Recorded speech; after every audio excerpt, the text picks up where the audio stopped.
Good morning students. In last video I discussed about graphical method. Okay. अब हम आपको पहले तो एक्सरसाइज 3.1 का फर्स्ट क्वेश्चन मैंने डिस्कस कर दिया था। अब मैं आपको क्वेश्चन नंबर सेकंड पे स्टार्ट करता हूँ। उसके बाद नेक्स्ट जो मेथड है आपका क्रॉस मल्टीप्लिकेशन वो डिस्कस करूँगा। ठीक है, तो सेकंड क्वेश्चन क्या था आपका? देखो बुक में देखिए आप लोग सभी लोग। The coach of a cricket team buys 3 bats and 6 balls for ₹3,900। Means cricket team का कोई कोच है, वो 3 बैट्स और 6 बॉल खरीदता है। कितने रुपए में? ₹3,900 में। Later she buys another bat and 3 more balls of the same kind for ₹1,300। उसके बाद फिर वो क्या कर, सी वाइज मीन्स कोई जो क्रिकेट टीम की कोच है वो कौन है? गर्ल्स है, लेडीज है, तो इसलिए सी वर्ड यहाँ यूज हुआ है। इसका मतलब नेक्स्ट क्या है? नेक्स्ट फिर वो 3 बॉल्स और 1 बैट खरीदती है। कितने रुपए में? ₹1,300 में। Represent this situation algebraically and graphically. तो वही इसको पहले सिचुएशन दिखाना है, उसके बाद आपको ग्राफिकली रिप्रेजेंट करना है। या सिंपल इट मीन्स इसमें आपको इक्वेशन बना के दिखाना है और इसमें कुछ नहीं। तो देखो क्या करेंगे, इसमें कॉस्ट ऑफ 1 बैट मान लिया, क्योंकि किसी भी चीज़ का कॉस्ट पता करने के लिए पहले आपको 1 का पता होना चाहिए, तभी आप ज़्यादा का निकाल सकते हो। अगर आपको 1 का ही नहीं पता है तो आप 3 का कैसे निकाल लोगे, 10 का कैसे निकाल लोगे, है ना? तो यहाँ पे आपको क्या करना पड़ेगा, 1 बैट का कॉस्ट आपको लेट करना पड़ेगा और 1 बॉल का कॉस्ट आपको लेट करना पड़ेगा। तो वो मैंने लेट कर लिया, लेट ₹X एंड ₹Y है। देन 3 बैट्स का कॉस्ट कितना हो जाएगा? 3X एंड 6 बॉल्स का cost ₹6Y। According to first condition क्या कह रहा है कि 3 बैट और 6 बॉल का कॉस्ट उसने कितना बताया था? टोटल 3,900। तो वही मैंने किया, 3 बैट का कॉस्ट प्लस 6 बॉल का कॉस्ट मैंने ऐड कर दिया, तो इक्वल टू कितना आ गया? 3,900। स्टूडेंट्स आपको पता है कि किसी भी इक्वेशन में हम पूरी इक्वेशन में अपनी तरफ से मल्टीप्लाई डिवाइड कुछ भी कर सकते हैं, ऐड सब्ट्रैक्शन, पूरी इक्वेशन में आप कुछ भी कर सकते हैं। तो यहाँ पे 3 आपको क्या मिल रहा है? पूरी इक्वेशन में 3 से डिवाइड कर सकते हैं। तो यहाँ से मैंने 3 का डिवाइड कर दिया पूरी इक्वेशन में, तो क्या बचा? 3 का डिवाइड करेंगे, यहाँ x रह जाएगा, यहाँ 2y रह जाएगा, और यहाँ 3 1 जा 3, 3 3 जा 9, और ये आपकी रिड्यूस इक्वेशन बन गई। ओके, अगेन दूसरी बार में कंडीशन वो क्या कह रहा था कि 1 बैट का कॉस्ट, उसने 1 बैट और 3 बॉल अगेन दोबारा और ख़रीदा, तो इसलिए 1 बैट का कॉस्ट x माना था हमने और 3 बॉल का कॉस्ट 3y हो जाएगा। दूसरी कंडीशन में क्या हो गया? x plus 3y equal to कितना रुपए पे किया उसने? 1,300। ये आपको ग्राफिकल ग्राफ वाला जो मेथड आपको नेक्स्ट प्रीवियस में डिस्कस किया था, उसके अकॉर्डिंग आप चाहो तो उसको सॉल्व कर सकते हो, और अदरवाइज इक्वेशन इसमें इतना ही आपको छोड़ देना है। ये दोनों इक्वेशन इसमें पूछी थी, इक्वेशन आपकी 1 हो गई और ये इक्वेशन 2 हो गई। नेक्स्ट इसी तरह से देखिए question number 3। The cost of 2 kg of apples and 1 kg of grapes on a day was found ₹160। ये सेम आपका वहाँ पे बैट और बॉल था, और यहाँ पे क्या हो गया? एप्पल और ग्रेप्स हो गया। सेम बिल्कुल उसी तरह का क्वेश्चन है ये। After a month the cost of 4 kg of apples and 2 kg of grapes is ₹300। Represent the situation algebraically and graphically geometrically. It means ये दोनों क्वेश्चन नंबर सेकंड और थर्ड बिल्कुल एक जैसे हैं, बस यहाँ पे बैट बॉल था और यहाँ पे एप्पल और ग्रेप्स हो गया। तो आपको ये आपको स्वयं लगा के देखना होगा। ठीक है बेटा, नेक्स्ट एक्सरसाइज 3.2 पे आते हैं हम लोग। 3.2 में भी आपको 3.2 में क्या था? उसमें तो केवल इक्वेशन बनाना था, और यहाँ अब आपको ग्राफिकली मेथड से सॉल्व करके दिखाना है। तो ग्राफिकल मेथड मैंने आपको ऑलरेडी समझा रखा है, तो आप हर क्वेश्चन को मैं यहाँ बता रहा हूँ, और उसके बाद आपको ग्राफिकल मेथड लगा के उसको सॉल्व करना होगा। 3.2 नेक्स्ट एक्सरसाइज पे आते हैं। 3.2 में देखिए क्या कह रहा है? Form the pair of linear equation in the following problem and find their solution graphically. Means ये आपको पहले एल्जेब्रिकली आपको इक्वेशन बना के दिखाना है, उसके बाद उसको ग्राफिकली सोल्यूशन भी दिखाना है। तो देखो यहाँ कह रहा है 10 students of class 10th took part in mathematics quiz किसी 10th क्लास के 10 स्टूडेंट हैं, वो मैथमेटिक्स से कोई क्यूज है उसमें पार्टिसिपेट करते हैं। If the number of girls is 4 more than the number of boys, अब यहाँ पे कह रहा है अगर गर्ल्स की संख्या बॉयज की संख्या से 4 अधिक है, find the number of boys and girls who took part in the quiz. तो उस क्विज में बॉयज और गर्ल्स की संख्या पूछी जा रही है। तो यहाँ हम क्या करेंगे, सबसे पहले तो देखेंगे बॉयज की संख्या हमने क्या मान ली x और गर्ल्स की संख्या क्या मान ली y। According to first condition क्या कह रहा है वो कि टोटल स्टूडेंट्स क्या थे 10 थे ना, तो x plus y equal to कितने हो जाएंगे 10। और सेकंड कंडीशन में क्या कह रहा था कि गर्ल्स की संख्या बॉयज से 4 ज़्यादा थी, तो गर्ल्स संख्या क्या बनी थी y, it means y equal to girls की संख्या किसके बराबर थी बॉयज से 4 ज़्यादा, मीन्स बॉयज वाली संख्या में मैंने 4 प्लस कर दिया।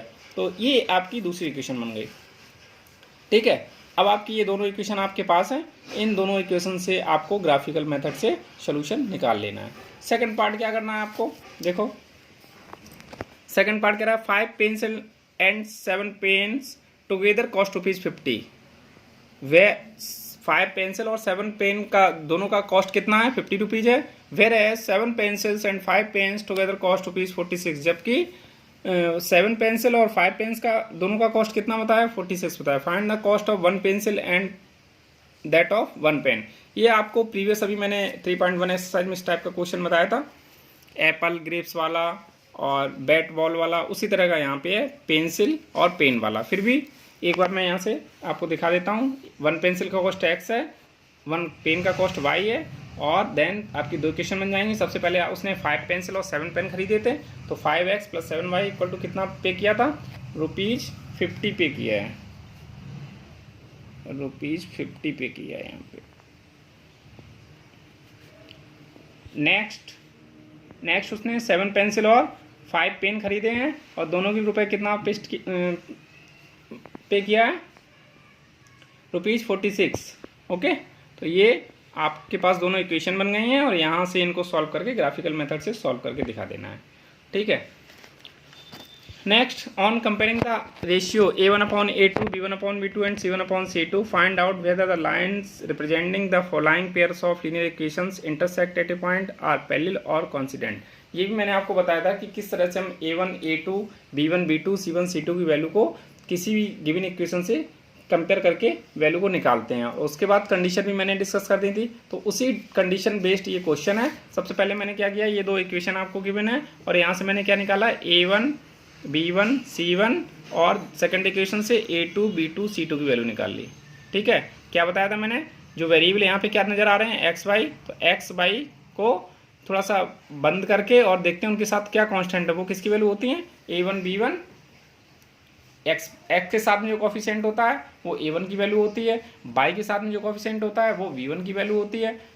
पहली इक्वेशन से बात कर रहा हूँ अभी मैं, और जो कांस्टेंट आपका वो किसकी वैल्यू होती है C1 की वैल्यू होती है। इसी तरह से सेकंड इक्वेशन से x के साथ में जो वैल्यू है वो A2 की वैल्यू, बाई के साथ में जो कोफिशिएंट है वो B2 की वैल्यू, और जो आपका कांस्टेंट नंबर है वो किसकी वैल्यू हो गई C2 की वैल्यू हो गई। अब यहाँ से मैंने कंपेयर किया A1/A2 B1/B2 C1/C2 का। देखा मैंने A1/A2 is not equal to B1/B2, तो इस कंडीशन में क्या होता था, यहाँ कौन कौन सी कंडीशन पूछी गई हैं, यहाँ कंडीशन पूछी गई हैं लीनियर पे intersect at a point are parallel और कॉन्सिडेंट। तो जब ये फर्स्ट वाली कंडीशन होती थी तो क्या होता था, सिंस दिस कंडीशन है therefore equation 1 and 2 are intersecting lines. मैंने बताया था ये आपको सोल्यूशन मिलेगा। अगर A1/A2 is not equal to B1/B2 है तो ये आपको क्या मिलेगा, सोल्यूशन मिलेगा। और सोल्यूशन मिलेगा इट मीन्स कैसा सोल्यूशन है, यूनिक सोल्यूशन है। यूनिक सोल्यूशन मीन्स क्या होता है कि वो दोनों लाइनें एक दूसरे को किसी पॉइंट पे कट करेंगी। तो यहाँ यूनिक सोल्यूशन की बात नहीं हो रही थी, यहाँ इंटरसेक्टिंग पॉइंट की बात हो रही थी, तो इसलिए इसको इसी की लैंग्वेज में आपको लिखना है, therefore equation 1 and 2 are intersecting lines. इसी तरह से आपको सारे क्वेश्चन करने हैं यहाँ पे। ओके स्टूडेंट्स, नेक्स्ट इसी तरह से थर्ड क्वेश्चन का मैं एक पार्ट कराता हूँ आपको। On comparing the ratios A1/A2 B1/B2 and C1/C2 find out whether the following pair of linear equations are consistent और इनकंसिस्टेंट। यहाँ कंसिस्टेंट और इनकंसिस्टेंट वाली बात हो रही है। तो कंसिस्टेंट कब होता था, जब आपका कोई सोल्यूशन होता था, और इनकंसिस्टेंट कब होता था, नो सोल्यूशन के लिए आपका क्या होता था, इनकंसिस्टेंट होता है। इट मीन्स यहाँ पे आपको केवल यही देखना है कि अगर सोल्यूशन है तो कंसिस्टेंट लिख देंगे उसके लिए, और नो सोल्यूशन है तो वो इनकंसिस्टेंट हो जाएगा। यहाँ भी आपको वही देखो 3 का थर्ड पार्ट, क्वेश्चन नंबर 3 का थर्ड पार्ट यहाँ मैंने आपको कंपेयर करके दिखा रहा हूँ। देखो इधर द गिवन इक्वेशन क्या क्या है, 3.2x + 5.3y = 7, 9x - 10y = 14।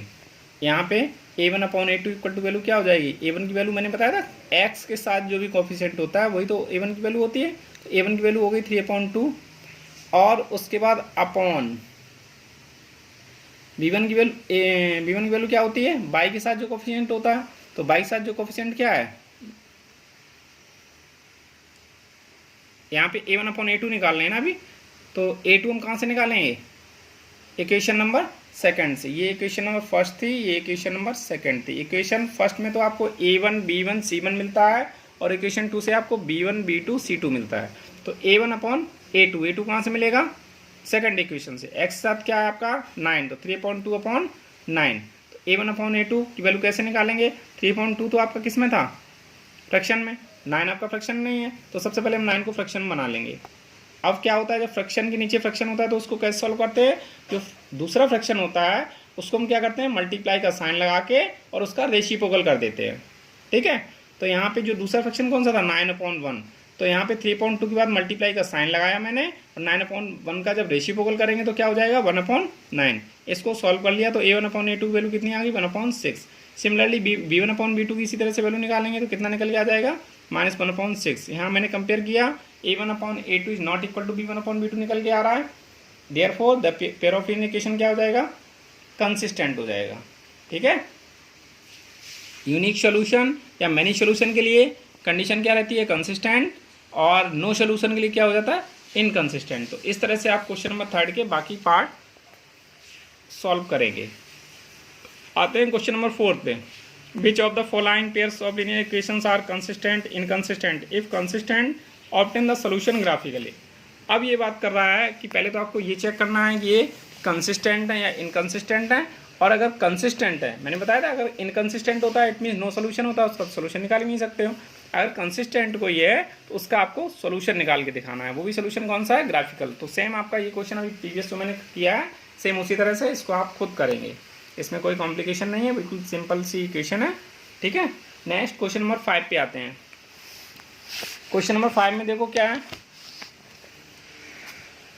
Half the perimeter of a rectangular garden. कोई रेक्टेंगुलर गार्डन है उसके हाफ पेरीमीटर की बात हो रही है, हाफ द पेरीमीटर। ठीक है, half the perimeter of a rectangular garden, कोई रेक्टेंगुलर गार्डन है उसके हाफ पेरीमीटर की बात हो रही है। Whose length is 4 meter more than its width, जिसकी लेंथ जो है वो विड्थ से 4 मीटर कैसी है, ज़्यादा है, इज 36 मीटर। अभी इस 36 मीटर क्या है, किसकी बात कर रहे थे स्टार्टिंग में, half the perimeter of a rectangular, means perimeter जो रेक्टेंगुलर गार्डन का हाफ पेरीमीटर है उसकी बात हो रही है। ये पेरीमीटर दिया है 36। Find the dimensions of the garden. तो देखो क्या करना पड़ेगा आपको, यहाँ पे पहले आपको लेंथ और ब्रीथ लेट करनी पड़ेगी। अब यहाँ पे क्या था, लेंथ आपकी जो थी वो ब्रीथ से 4 जा रही थी, तो लेंथ डिपेंडेंट है ब्रीथ पे, तो पहले हम क्या लेट करेंगे, पहले हम ब्रीथ को लेट करेंगे। लेट ब्रीथ इक्वल टू क्या मान लिया मैंने, x मीटर, देन लेंथ कितना हो जाएगा, लेंथ क्या थी, ब्रीथ से 4 मीटर ज़्यादा, मीन्स ब्रीथ में x + 4 मैंने 4 ऐड कर दिया, ये क्या हो गई आपकी लेंथ हो गई। अब अकॉर्डिंग टू क्वेश्चन क्या कह रहा है कि हाफ पेरीमीटर, हाफ किसी भी चीज़ का हाफ कैसे निकालते हैं, उसमें 1/2 से मल्टीप्लाई करके या 2 का डिवाइड करके, बात एक ही है। तो मैंने क्या किया, 1/2 इंटू जो पेरीमीटर का फॉर्मूला होता है 2 और ब्रैकेट में length plus breadth equal to कितना दिया गया था 36, वो मैंने कर लिया।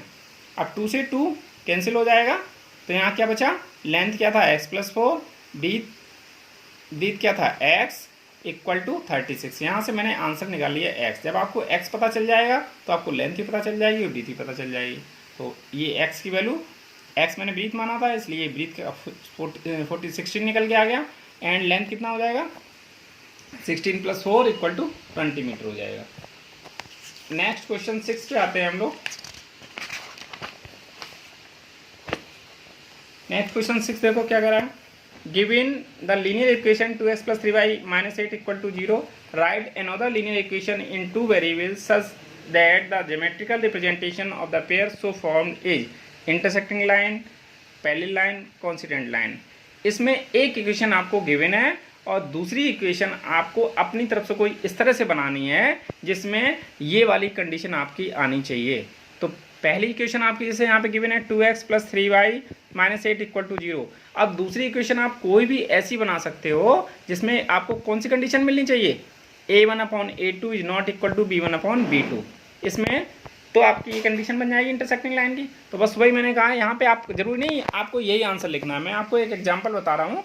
जैसे यहाँ पे ये इक्वेशन थी, अब दूसरी इक्वेशन मैंने x plus y minus 5 equal to 0 मान ली। आप कुछ और इक्वेशन मान सकते हो, बस ये ध्यान रखना इन दोनों इक्वेशन से जब हम a1/a2 और b1/b2 निकालेंगे तो इज नॉट इक्वल टू होना चाहिए, मीन्स वो बराबर नहीं होने चाहिए। ठीक है, तो इसमें आंसर कोई एक नहीं होगा, बहुत सारे आंसर होंगे। ये आप पे डिपेंड करता है कि दूसरी क्वेश्चन आप कौन सी लेते हो। बस आप कंडीशन का ध्यान रखेंगे, ये कंडीशन आपकी फुलफिल होनी चाहिए। ओके, इसी तरह से सेकंड में क्या कह रहा है, पहली लाइन की कंडीशन क्या होती थी, a1/a2 is equal to b1/b2 is not equal to c1/c2। तो यहाँ भी आपको एक इक्वेशन ये गिवन है, दूसरी इक्वेशन आपको इस तरह से बनानी है कि ये कंडीशन आपकी वहाँ पे फुलफिल करनी चाहिए। और इसी तरह से थर्ड में क्या था, कॉन्सिडेंट लाइन वाली कंडीशन क्या होती है, सभी इक्वल होनी चाहिए। तो एक इक्वेशन ये, दूसरी इक्वेशन आप कुछ ऐसी बनाएंगे जिससे कि ये कंडीशन फुलफिल होनी चाहिए। ओके स्टूडेंट्स, तो यहाँ पे ये जो मैंने लिखे हैं इक्वेशन, ये कोई इनका परफेक्ट आंसर नहीं है, इनके बहुत सारे आंसर हो सकते हैं, बहुत सारी इक्वेशनें बन सकती हैं। तो आपको केवल ये कंडीशन फुलफिल करानी है, बाकी इक्वेशन आप कुछ भी लिख सकते हो, इस चीज़ का ध्यान रखना। ठीक है, लास्ट क्वेश्चन पे आते हैं, question number 7। Draw the graphs of the equations x minus y plus 1 equal to 0 and 3x plus 2y minus 12 equal to 0. Determine the coordinates of the vertices of the triangle formed by these lines and the x-axis and set the triangular region. ये तीन equation दी गई हैं और इन तीन equation को आपको draw करके दिखाना है ग्राफिकल मेथड से। और उसके बाद तीन इक्वेशन के बाद दो इक्वेशन है, सॉरी तीन इक्वेशन नहीं, दो इक्वेशन है। और तीसरी इक्वेशन के लिए उसने क्या बताया है, भाई ट्राइंगल के लिए तीन साइड चाहिए ना आपको, तो दो इक्वेशन से तो दो लाइन मिल जाएंगी। अब तीसरी लाइन के लिए उसने बताया क्या यूज करना है आपको, जब हम कार्टेशियन प्लेन में क्या क्या होता है, एक्स एक्सिस और वाई एक्सिस भी तो होता है। तो जो तीसरी लाइन हम यूज करेंगे वो किसको यूज करेंगे, एक्स एक्सिस को यूज करेंगे। और उन तीनों लाइनों से जो ट्राइंगल आपका बनेगा उसको आपको सेट करके दिखाना है। ठीक है, और वर्टाइसिस वगैरह डिटरमिन द कोऑर्डिनेट्स और वर्टाइसिस भी आपको बताने हैं ट्राइंगल की। ठीक है, तो देखते हैं कैसे करते हैं। ये आपकी equation x minus y plus 1 equal to 0, 3x plus 2y minus 12 equal to 0, ये आपको ग्राफिकल मेथड से पहले आपने ड्रॉ कर लिया दोनों इक्वेशन को। ठीक है, तीसरी इक्वेशन के लिए उसने क्या बताया था, एक्स एक्सिस यूज करना है। इसका मतलब ये तो आपने जो इक्वेशन दी गई हैं दोनों, ये दोनों इक्वेशन से मैंने ये दो लाइन ड्रॉ कर ली हैं। ठीक है, अब उसके बाद तीसरी इक्वेशन कौन सी लेनी है या तीसरी लाइन कौन सी लेनी है, तीसरी लाइन के लिए उसने बोला एक्स एक्सिस। तो देखो अगर वाई एक्सिस कहता तब तो आपका ये हो जाता लाइन, तीसरी लाइन कौन सी हो जाती है ये, और ये आपका ट्राइंगल बन जाता। अब उसने बोला एक्स एक्सिस, तो ये वाला और ये वाला, ये तीन लाइनों से आप देखेंगे कौन सा ट्राइंगल बन रहा है, तो इनसे ये वाला ट्राइंगल बन रहा है जो मैंने सेट करके दिखाया है। ठीक है, अब इनके वर्टाइसिस लिख देने हैं। तो ये इस ट्राइंगल कौन कौन से वर्टाइसिस हुआ, ये वर्टाइसिस हुआ, ये वर्टाइसिस हुआ और ये वर्टाइसिस हुआ। तो इन तीनों के वर्टाइसिस आपके ये लिखे हुए हैं। ठीक है, -1,0 और ये 2,3 और ये 4,0। इस तरह से एक्सरसाइज 3.2 ओवर हो गई है। अब नेक्स्ट एक्सरसाइज से पहले आपका क्या आता है, सब्स्टिट्यूशन मेथड। सब्स्टिट्यूशन मेथड देखो पहले आपको मैं डिस्कस करके बताता हूँ सब्स्टिट्यूशन मेथड है क्या।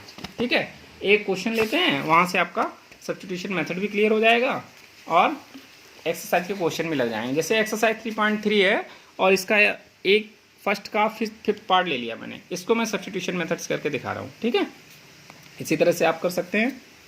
देखिए फर्स्ट का फिफ्थ पार्ट मैंने लिया, √2x plus √3y equal to 0, √3x minus √8y equal to 0, ये दो इक्वेशन है। सब्स्टिट्यूशन मेथड जैसा कि नाम होता है सब्स्टिट्यूट, कि एक वेरिएबल की हम वैल्यू निकालेंगे और उस वेरिएबल की वैल्यू दूसरी इक्वेशन में पुट करेंगे। ये ध्यान रखना है जिस इक्वेशन से हम वैल्यू निकालेंगे उसमें पुट नहीं करना है। जैसे मैंने यहाँ फ्रॉम इक्वेशन 1 से फ्रॉम इक्वेशन 1 से ये इक्वेशन ली और मैं किसकी वैल्यू निकालना चाह रहा हूँ, एक्स की वैल्यू निकालना चाह रहा हूँ। तो यहाँ से पहले √2x इक्वल टू, जब इसको इधर इक्वल में भेजेंगे तो क्या हो जाएगा, माइनस का हो जाएगा। और जब x का आंसर निकालना होगा तो √2 कहाँ आ जाएगा, अपॉन में आ जाएगा। तो x की वैल्यू आपकी हो गई -√3/√2/। ये आपकी एक नई इक्वेशन मान लेंगे, इक्वेशन 3 हो गई। अब ये x की वैल्यू मुझे कहाँ पुट करना है, अभी मैंने x की वैल्यू कहाँ से निकाली थी, इक्वेशन 1 से। तो ये ध्यान रखना है कि x की वैल्यू अगर इक्वेशन 1 से निकालोगे तो इक्वेशन 2 में पुट करना है, और इक्वेशन 2 से निकालोगे तो इक्वेशन 1 में पुट करना है, ठीक है। तो मैंने इक्वेशन 1 से निकाला था x का आंसर, तो अब इसको कहाँ पुट करना है, putting x equal to this in equation 2। Okay, put कर दो। पुट कैसे करते हैं, x के साथ कोफिशिएंट है तो पहले x के साथ कोफिशिएंट लिखेंगे, फिर मल्टीप्लाई का साइन लगाएंगे, क्योंकि किसी भी वैल्यू को पुट करने के लिए अगर उसके साथ कुछ कोफिशिएंट में लिखा हुआ है तो सबसे पहले वो लिखेंगे, फिर उसके बाद क्या करते हैं, मल्टीप्लाई का साइन लगाते हैं, उसके बाद वो वैल्यू पुट करते हैं। तो x की जगह पे पहले √3/1 इंटू एक्स की वैल्यू क्या लिखी थी, -√3/√2, ये मैंने पुट कर दिया, -√8y इक्वल टू 0। अब देखो आपको यहाँ से क्या नज़र आ रहा है, ये भी y है, ये भी y है। तो अगर सेम वेरिएबल हैं तो उनको तो हम सॉल्व कर सकते हैं ना। तो पहले मैंने यहाँ पे रूट फ्रैक्शन को कैसे सॉल्व करते हैं, न्यूमरेटर का न्यूमरेटर से मल्टीप्लाई करते हैं, डिनोमिनेटर का डिनोमिनेटर से मल्टीप्लाई करते हैं। तो यहाँ √3 का मल्टीप्लाई क्या हो जाएगा, 3, √3 और √3 का मल्टीप्लाई कितना होगा, √9 मान लो, और √9 का जो जब हम रूट निकालेंगे तो 3 आ जाएगा। वैसे आपको ये ध्यान रखना है कि जब दो वैल्यू रूट में अगर सेम हैं और उनका आपस में मल्टीप्लाई हो रहा है तो क्या होता है, रूट कैंसिल हो जाता है, ठीक है। ये भी आप निकाल सकते हो डायरेक्ट, और नहीं तो आप मल्टीप्लाई करोगे तो √9 आ जाएगा, और √9 का जब हम रूट निकालेंगे तो कितना आ जाएगा, 3 आ जाएगा। जैसे आपको इजी वे में याद रहे उस तरह से आपको याद रखना है। तो यहाँ से इन दोनों का मल्टीप्लाई करके मैंने लिख लिया। अब यहाँ क्या एलसीएम लेके सॉल्व करेंगे, तो यहाँ क्या आ गया, √2 एलसीएम लेंगे तो -3y माइनस का √16, √2 और √8 का मल्टीप्लाई कितना हो जाएगा, √16 हो जाएगा, y इक्वल टू 0.1। यहाँ से क्रॉस मल्टीप्लाई करेंगे तो 1 का मल्टीप्लाई करेंगे तो यही आंसर आएगा, और √2 का 0 में करेंगे तो कितना आ जाएगा, 0 आ जाएगा। इट मीन्स यहाँ से अब √16 का आंसर कितना हो जाएगा, 4। तो 3y माइनस पूरे में कॉमन ले लिया यहाँ से, तो दोनों कैसे हो जाएंगे, प्लस के हो जाएंगे। तो अब ये माइनस यहाँ इस साइड में भेजो, ठीक है, कि पूरी इक्वेशन में माइनस से मल्टीप्लाई कर दिया, बस ये समझ लो आप। तो माइनस से मल्टीप्लाई करने से माइनस का माइनस प्लस हो जाएगा। तो यहाँ ये दोनों देखो मैंने प्लस के लिख लिए, इक्वल टू 0 तो माइनस का होता ही नहीं है, तो यहाँ पे 0 ही रहेगा। 7y इक्वल टू 0 और y का आंसर कितना आ गया, 0 आ गया। अब ये y का आंसर कहाँ पुट करेंगे, इक्वेशन 3 जो आपको मिली थी, ठीक है। तो इस y का आंसर इक्वेशन 3 में पुट कर देंगे तो x का आंसर भी 0 आ जाएगा। तो सब्स्टिट्यूशन मेथड बहुत ही इजी मेथड है। इसमें केवल और केवल आपको ये ध्यान रखना है कि जिस इक्वेशन से आपने x का आंसर निकाला या y का आंसर निकाला, जो भी आंसर आप निकालेंगे उस इक्वेशन के अलावा जो दूसरी इक्वेशन है उस इक्वेशन में आपको वो वैल्यू पुट करनी है। ओके, ये सब्स्टिट्यूशन मेथड है और कुछ भी नहीं है। इसी तरह से देखो और थोड़े से क्वेश्चन है इसमें। ये तो रूट वाला था इसलिए मैंने किया था, एक और फ्रैक्शन वाला, ये भी मैं आपको सॉल्व करके दिखा देता हूँ। इसी तरह से यहाँ 3x/2 minus 5y/3 equal to -2 है, और दूसरी इक्वेशन है आपकी x/3 plus y/2 equal to 13/6 है। फ्रॉम इक्वेशन 1 से जब हम आंसर निकालेंगे तो 3x/2 इक्वल में y को तो ले जाना पड़ेगा। तो अभी y वाला पार्ट ये टर्म कैसा था, माइनस में था, तो उधर जाएगा किस में हो जाएगा, प्लस में हो जाएगा। तो ये हो गया -2 प्लस 5y/3। अब यहाँ से वही 3x/3, पहले यहाँ से मैंने एलसीएम लेके यहाँ पे एलसीएम लेके सॉल्व किया मैंने। अब जब एलसीएम लेके सॉल्व हो गया तो क्या करोगे, क्रॉस मल्टीप्लाई भी कर सकते थे, नहीं तो यहाँ पे इन्होंने 3.2 अलग लिख लिया, x इस तरह से लिख लिया, और यहाँ पे x का आंसर निकालने के लिए 3.2 का यहाँ मल्टीप्लाई में तो यहाँ क्या हो जाएगा, डिवाइड हो जाएगा, ठीक है। तो यहाँ डिवाइड करेंगे और इस तरह से 3.2 को यहाँ डिवाइड में भेजने के बाद मैंने इसको डिवाइड को मल्टीप्लाई में चेंज किया तो क्या होता है, रेसिप्रोकल हो जाता है फ्रैक्शन का। तो 3.2 का 2.3 हो गया, और इस तरह से इसका इसमें मल्टीप्लाई करके यहाँ से x का आंसर निकाल लिया है।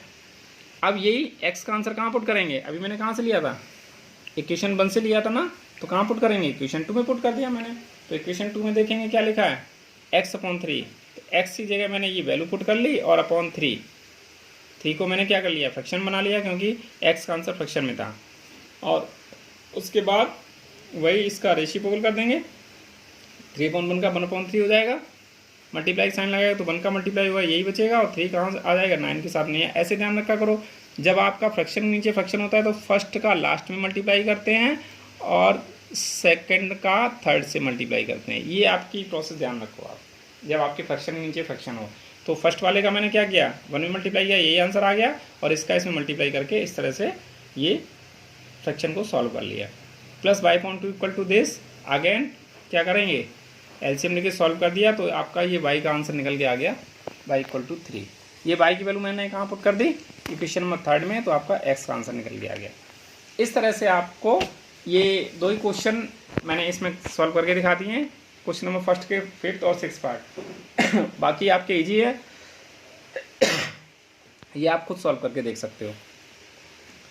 क्वेश्चन नंबर 2 में देखो स्टूडेंट्स क्या कर रहा है, solve 2x + 3y = 11 and 2x - 4y = -24 and hence find the value of m for which y = mx + 3। यहाँ पे ये 2 इक्वेशन से आपको x और y का आंसर निकालना है, और उसके बाद y = mx + 3 में आप जब x और y की जगह पुट कर दोगे ये वैल्यू, तो आपको m का आंसर मिल जाएगा ना। तो बस यहाँ पे ये 2 इक्वेशन है, 2x + 3y = 11 and 2x - 4y = -24। इन दोनों इक्वेशन से मैंने वही सब्स्टिट्यूशन मेथड से क्या किया, x और y का आंसर निकाल लिया, और उसके बाद x y आंसर निकालने के बाद क्या करोगे, जो गिवन इक्वेशन थी y = mx + 3, यहाँ मैंने x और y की वैल्यू पुट कर दी, तो यहाँ आपको m का आंसर निकल के आ जाएगा। ठीक है, नेक्स्ट क्वेश्चन देखो क्या है, question number 3, form the pair of linear equations for the following problems and find their solutions by substitution method. पहले आपको ये प्रॉब्लम को सॉल्व करना है, उसके बाद उनको सब्स्टिट्यूशन मेथड से सॉल्व करके दिखाना है। क्या कह रहा है, the difference between 2 numbers is 26। कोई 2 नंबर होंगे, उनका डिफरेंस कितना दिया गया, 26 दिया गया, and 1 number is 3 times the other, और एक जो नंबर है वो दूसरे का कितना है, 3 टाइम्स है, तो वो नंबर आपको बताना है। तो क्या करना पड़ेगा यहाँ पे आपको, वही पहले दोनों नंबर का डिफरेंस मान लिया। अब यहाँ पे आप क्या करोगे, जब डिफरेंस वाली बात आती है तो आपको यहाँ पे सिंपल नंबर नहीं मानना होगा, आपको एक स्मॉल नंबर मानना होगा और एक लार्ज नंबर मानना होगा। तो यहाँ पे जैसे आप लिखेंगे let large number Vx and small number Vy। यहाँ पे आपको लार्ज और स्मॉल नंबर मानने पड़ेंगे तभी तो, क्योंकि हमेशा डिफरेंस किससे निकालते हैं, लार्ज से स्मॉल को माइनस करते हैं ना। तो लार्ज x लिया और स्मॉल नंबर y लिया, तब हम यहाँ पे पहली इक्वेशन क्या करेंगे, x - y = 26, और दूसरी इक्वेशन क्या बता रहा है कि जो एक नंबर था लार्ज नंबर कैसा बताया जा रहा है, स्मॉल का 3 टाइम्स बताया जा रहा है, तो x = 3y। अब यहाँ आपको कुछ करना ही नहीं, x = 3y किस में पुट कर देना है, सब्स्टिट्यूशन मेथड से। ठीक है, तो यहाँ से आपको दोनों नंबर के बारे में पता चल जाएगा, बहुत ईजी है। नेक्स्ट सेकंड क्वेश्चन कह रहा है, सेकंड पार्ट इसका कह रहा है, the larger of 2 supplementary angles exceeds the smaller by 18 degree, find them. अब आपको यहाँ पे सप्लीमेंट्री एंगल की कंडीशन के लिए पहले सप्लीमेंट्री एंगल होते क्या हैं वो पता होना चाहिए। तो सप्लीमेंट्री एंगल क्या होते हैं, 2 एंगल का सम 180 होता है ना। तो इसी तरह से यहाँ पे भी आपको जब 2 एंगल की सम की बात हो रही है और डिफरेंस बताया गया है, यहाँ पे एक्सीड मीन्स एक एंगल, जो बड़ा वाला एंगल है वो छोटे वाले से कितना ज़्यादा बताया गया है, 18 डिग्री बताया गया है। तो यहाँ पे भी लार्ज स्मॉल की बात करेंगे, तो यहाँ पे मैंने मान लिया लार्ज एंगल कितना है x और स्मॉल एंगल कितना मान लिया y। अकॉर्डिंग टू क्वेश्चन आपको पता है सप्लीमेंट्री में दोनों एंगल का सम कितना होता है, 180 होता है, इसलिए दोनों का सम मैंने कितना दिखा दिया, एक इक्वेशन 180, और दूसरी कंडीशन वो कह रहा है कि जो लार्ज वाला है वो स्मॉल से कितना ज़्यादा है, 18 डिग्री ज़्यादा है। तो x - y = 18 मैंने दूसरी क्वेश्चन बना ली। यहाँ से आपको क्या करना है, वही सब्स्टिट्यूशन मेथड लगा के दोनों को सॉल्व कर लेना है। Next, the coach of a cricket team buys 7 bats and 6 balls for rupees 3800। ये सेम आपको अभी मैंने एक्सरसाइज 3.1 में बताया था, सेम उसी तरह का क्वेश्चन है, इसको आप खुद कर लेंगे। ठीक है, नेक्स्ट 3 का 4th part, the taxi charges in A city consist of a fix charge together with the charges for the distance covered. अब यहाँ पे टैक्सी चार्जेस की बात हो रही है, और टैक्सी चार्ज जो है वो उसके साथ में क्या लगा हुआ, फिक्स चार्ज लगा हुआ। फिक्स चार्ज क्या होता है कि जब आप टैक्सी में बैठ गए, फिर आप भले ही 2 कदम पे उतर रहे हैं तो वो फिक्स चार्ज होता है, वो तो आपको पे करना ही करना है। और उसके बाद क्या होता है, उसके बाद आपने कितना डिस्टेंस चलाया वो चार्ज अलग होता है। तो यहाँ पे 2 चार्ज होते हैं, एक फिक्स चार्ज होता है और अकॉर्डिंग टू डिस्टेंस आपने कितना किलोमीटर डिस्टेंस कवर किया है उसके अकॉर्डिंग 2 चार्ज होते हैं। तो इसी तरह से हम यहाँ पे 2 चार्ज लेट करेंगे। लेट फिक्स चार्ज मैंने मान लिया टैक्सी का x रुपये है और पर किलोमीटर चार्ज मैंने क्या मान लिया y किलोमीटर है, y रुपये है। अब आपको अकॉर्डिंग टू क्वेश्चन सॉल्व करना है। देखो क्या करा है, फर्स्ट करेंगे for the A distance of 10 kilometre, means जब उसने 10 किलोमीटर डिस्टेंस कवर किया है तो charge paid rupees 105। 10 kilometre cover करने पे उसको 105 रुपीज़ पे करना पड़ा। तो इट मीन्स फिक्स चार्ज तो x रुपये माना था हमने, तो पहली कंडीशन क्या हो जाएगा x प्लस और कितना किलोमीटर डिस्टेंस कवर किया था 10, तो 1 किलोमीटर का मैंने y माना था, तो 10 का कितना हो जाएगा 10y हो जाएगा ना। तो अब दोनों का मिला के उसने कितना रुपये पे किया 105, तो x plus 10y equal to 105। ये आपका पहला जो इक्वेशन का जो पहली कंडीशन है उसके अकॉर्डिंग ये आपकी इक्वेशन बन गई। And for a journey of 15 kilometre, और 15 किलोमीटर के लिए क्या करा है, द चार्ज पेड इज ₹155, और 15 किलोमीटर के लिए 155 उसने पे किया है। इसका मतलब दूसरी कंडीशन क्या बन जाएगी, x फिक्स चार्ज है आपका और 15 किलोमीटर डिस्टेंस कवर किया है तो प्लस 15y हो जाएगा, कितना पे किया है, दोनों मिला के टोटल कितना पे किया उसने 155। इन दोनों इक्वेशन से आपको x और y का आंसर निकाल लेना है। ठीक है, ये कह रहा है इसमें what are the fix charges and their charge per kilometre, how much does a person have to pay for travelling distance of 25 kilometre. अब वो कह रहा है किसी पर्सन को 25 किलोमीटर पे कितना रुपये पे करना पड़ेगा, तो 25 किलोमीटर के लिए पहले इक्वेशन क्या बन जाएगी x प्लस 25/, अब कितना पे करना पड़ेगा ये पूछ रहा है। इट मीन्स यहाँ x और y का जो आंसर आप इन दोनों इक्वेशन से निकालोगे, ये x और y का आंसर आपको इस इक्वेशन में पुट कर देना है, इस इक्वेशन में, तो जो आंसर निकल के आएगा वो क्या आ जाएगा, वो उतना रुपये आपको पे करना पड़ेगा। ठीक है स्टूडेंट्स, तो इस वीडियो में आज आपको इतना ही बताते हैं। नेक्स्ट वीडियो में आपको एलिमिनेशन मेथड डिस्कस करेंगे, और जो भी आपको प्रॉब्लम है आप या तो व्हाट्सएप के थ्रू पूछ सकते हो या फ़ोन से पूछ सकते हो। आपको पता है अब आपके एग्ज़ाम अभी लास्ट वीक में ही आपका होने वाला है, वो आपका ऑनलाइन एग्ज़ाम होगा, उसी पे आपका जो भी है कैलकुलेशन होगी कि किस तरह से आपने स्टडी किया है, क्या किया है, वो तभी आपका नज़र आएगा। ठीक है, तो बिल्कुल भी इसमें आप इसको हल्के में मत लें और सीरियस होके आप अपनी पढ़ाई करते रहें। कहीं कोई प्रॉब्लम है तो आप डिस्कस कर सकते हैं। Okay, thank